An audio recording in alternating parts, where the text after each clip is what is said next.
Jangan lupa like dan komen, subscribe channel tutorial terbuka. Oke, jadi di video sebelumnya kita udah belajar mengenai aturan turunan, terus juga kita udah belajar aturan rantai. Sekarang kita coba masuk ke turunan implisit.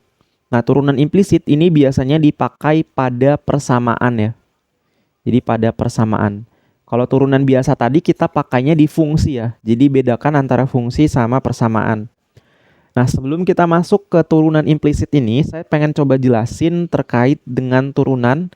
Nah, ini kalau kita punya ini ya, kita punya X pangkat 2, ini kita turunkan hasilnya apa? Hasilnya udah tahu ya, pasti hasilnya itu 2X gitu. Nah, sebenarnya turunan itu bisa kita tulis kayak gini. Jadi kita punya X pangkat 2, kita turunin nih, kita turuninnya itu terhadap X sebenarnya. Jadi bisa kita tulis X pangkat 2 diturunkan terhadap X gitu. Hasilnya sama dengan apa? Hasilnya sama dengan 2X gitu. Contoh lagi, saya punya X pangkat 3 nih, diturunkan terhadap X. Jadi D per DX gitu ya, kayak gini. Nah, ini tinggal kita turunin biasa nih. Cara nurunin gimana? Pangkatnya kita kali ke depan ya.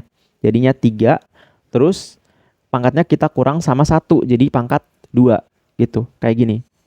Nah, terus di sini saya juga punya variabel Y ya. Kalau kita punya variabel Y, di sini saya punya Y pangkat 2. Nah, ini saya turunkan terhadap Y. Jadi D per DY. Kayak gini. Nah, kalau ini kita turunkan hasilnya apa? Hasilnya 2Y gitu. Terus di sini saya punya misalkan Y pangkat 3 gitu. Y pangkat 3 kita turunkan terhadap Y. Jadi D DY. Kayak gini. Nah, ini sama cara nuruninnya. 3-nya kita kali ke depan jadinya 3Y. Kemudian pangkatnya dikurang 1 jadi pangkat 2 gitu. Nah, di sini kalau teman-teman coba perhatikan ya.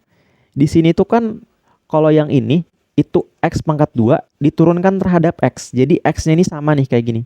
Ini kan X, ininya X. Terus bagian yang ini Y, ini Y. Ini Y, ini Y. Tapi gimana nih kalau kasusnya ininya beda? Contoh, jadi saya punya Y pangkat 2 diturunkan terhadap X. Gini.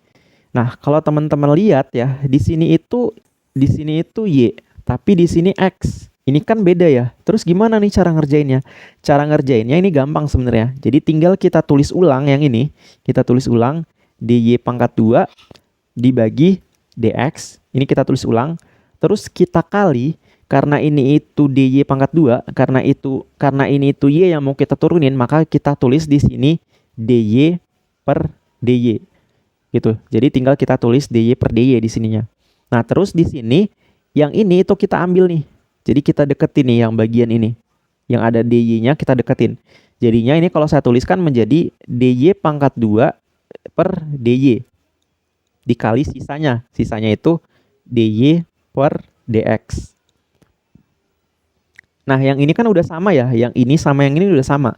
Karena udah sama berarti ini tinggal diturunin biasa. Hasilnya berapa? Hasilnya 2Y. Di belakangnya itu sisa DY per DX gitu. Jadi turunan Y pangkat 2 terhadap X itu sama dengan 2Y dikali DY per DX gitu. Jadi ini hasilnya. Nah, kalau teman-teman coba perhatikan di sini ya. Teman-teman coba perhatikan. Hasilnya kan ini ya, 2Y. 2Y itu bisa kita peroleh dari Y pangkat 2 kita turunkan biasa. Ya kan? Y pangkat 2 kita turunkan biasa, tapi di belakangnya dikasih DY per DX. Itu contoh, misalkan saya punya Y pangkat 3 kita turunkan terhadap X kayak gini. Jadi ini hasilnya apa nih? Hasilnya Y pangkat 3 kita turunkan biasa dulu. Hasilnya berapa? Hasilnya 3, ya kan? Karena pangkatnya dikali ke depan. Terus Y pangkatnya dikurang 1, pangkat 2. Gini. Nah, ini hasil dari kita turunin biasa. Terus di belakangnya ini kita kasih DY per DX gitu. Jadi kalau penurunannya itu beda variabel, maka di belakangnya tinggal kita kasih DY per DX untuk Y gitu. Nah, terus di sini kalau teman-teman udah paham, sekarang kita coba masuk ke turunan implisit. Di sini ada langkah-langkah yang bisa kita gunakan untuk menghitung turunan implisit. Yang pertama, terapkan operator D per DX pada tiap suku di kedua ruas. Kemudian yang kedua, kelompokkan suku-suku yang mengandung dy per dx. Dan yang terakhir, analisis dan sederhanakan. Sekarang kita coba masuk aja ke soal nomor 4 tipe A.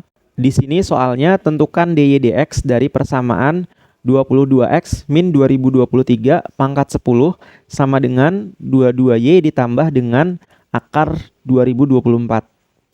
Nah, di sini kita tulis ulang soalnya. Soalnya itu kan 22x min 2023. Di sini dipangkatkan 10 sama dengan di sini tuh 22y ditambah dengan akar 2024. Gini. Nah, di sini ini bisa kita kerjakan menggunakan aturan turunan implisit. Jadi turunan implisit tadi yang pertama, terapkan operator d per dx pada tiap suku di kedua ruas. Jadi suku yang ini kita tambahin d per dx. Jadi kita tulis di sini ya, d per dx. Suku sebelahnya juga kita tambahin d per dx. Gitu, supaya lebih rapi kita kasih kurung di sini. Gitu. Nah, setelah itu ini tuh kita bisa langsung turunkan. Gitu. Nah, yang ini kan diturunkan terhadap x nih. Nah, bagian yang ini itu bisa kita kerjakan menggunakan aturan rantai. Aturan rantai masih ingat? Luarnya dulu kita turunkan, terus berikutnya dalamnya. Ya kan? Di aturan rantai. Nah, di sini berarti kita turunkan luarnya. Luarnya itu kan si 10 ini ya. Berdasarkan contoh-contoh yang sebelumnya, luarnya itu kan 10 ini.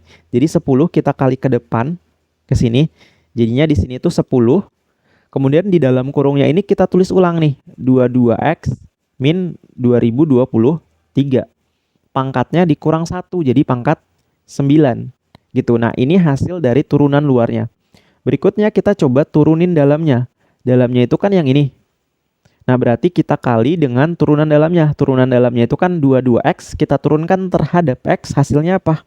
Hasilnya 22. Itu dikurang dengan 2023 diturunkan terhadap x, hasilnya 0 gitu. Karena konstanta kalau kita turunkan hasilnya langsung aja 0. Gitu. Jadi yang sebelah kiri ini saya coba rapihkan ya. Ini itu kita kali ke depan sana jadinya 220 dikali 22x min 2023 pangkat 9 sama dengan yang ruas kanannya. Nah, sekarang kita coba lihat ruas kanannya. Nah, ruas kanannya ini itu kita turunkan ya. Jadi kita lihat yang ini dulu. 22y diturunkan terhadap x. Ini jelas beda, ya kan? Ini jelas beda. Nah, kalau beda gimana caranya? Berdasarkan turunan yang udah kita pelajarin pada bagian yang ini, kalau ininya itu beda ya, ini beda sama yang ini, berarti tinggal kita turunkan biasa. 22y diturunkan hasilnya apa? Hasilnya 22. Gitu ya. Jadi sama kayak 5x diturunkan hasilnya apa? Hasilnya 5. Terus misalkan 10x kita turunkan hasilnya apa? 10 gitu. Nah, ini sama nih kayak 7y kita turunkan hasilnya apa? Hasilnya 7. Misalkan apa lagi? 1000y kita turunkan hasilnya apa? Hasilnya 1000 gitu. Gitu ya. Jadi ini 22y kita turunkan hasilnya 2. Terus jangan lupa di belakangnya dikasih apa? Dikasih dy per dx ya, berdasarkan catatan kita yang sebelumnya. Jadi kita turunkan biasa hasilnya ini, kemudian di belakangnya dikasih dy dx gitu. Nah, kemudian ditambah dengan akar 2024 diturunkan terhadap x, hasilnya langsung aja ya 0. Kenapa? Karena ini tuh merupakan konstanta. Konstanta diturunkan hasilnya langsung aja 0 gitu. Nah, ruas kanan ini bisa saya tulis jadinya 22 dy per dx. Jadi ini setelah kita hitung, kemudian ini biar lebih mudah ya, kita coba balik aja penulisannya. Jadi ini saya tulis di sebelah kiri.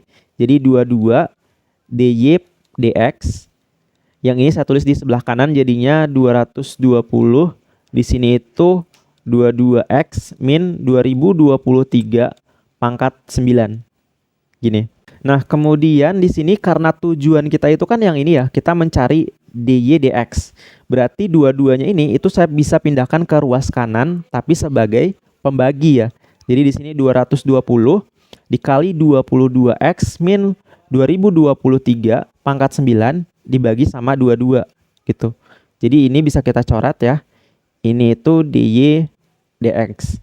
Nah ini hasilnya berapa nih? Yang ini jadinya 220 dibagi 22 hasilnya 10 ya. 10 dikali 22x min 2023 pangkat 9. Jadi ini nilai dari DY DX-nya gitu. Mungkin itu pembahasan kita di soal nomor 4 tipe A. Berikutnya kita akan coba lihat soal nomor 4 tipe B. Cara pengerjaannya sebenarnya sama aja. Silahkan bisa coba teman-teman kerjakan sebagai latihan. Atau kalau enggak, teman-teman bisa tonton video setelah ini.